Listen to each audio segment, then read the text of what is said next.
do you make your cappuccino? Well, here at 787, this is how we make our cappuccino. My name is Ruben. I am a caffeinated human at 787, and today we'll be teaching you how to make the perfect cappuccino. Now, what we're gonna go ahead and do today is we're gonna tamp the espresso.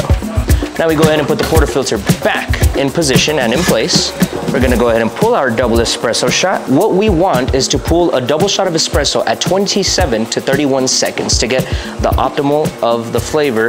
Now, let this be your guide, the steam one. Let the spout help you. You're gonna wanna get that at a 60-degree angle.